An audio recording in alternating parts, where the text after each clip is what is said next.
So what's cooking, Annie? Okay, we want to use some of those fabulous microgreens from Caring Corral.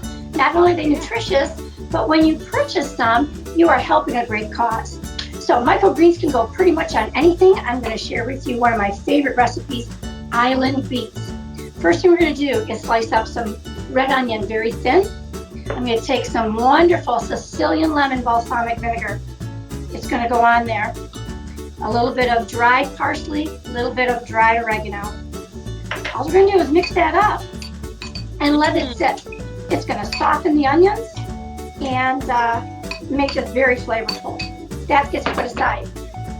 While that's sitting aside, I'm going to roast some beets. Roasted them, peeled them, and here they are, all sliced up and ready to go.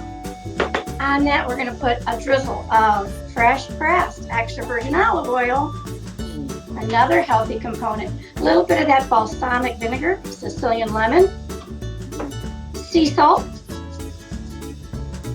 some pepper, and again, I'm just going to turn that over, let that marinate. I'm going to let it sit for about 10 minutes. It's going to go into a serving dish, something a little bit shallower so that you get lots of onions on top of the beets and the beets aren't too deep. You also want to be able to have a nice topping of those microgreens. The beets are in my serving dish. I'm going to top that with the onions that have those wonderful herbs. And the final microgreens. Yes. Not only is it beautiful, but it gives it a nice little spicy touch. Mmm. Done. Easy.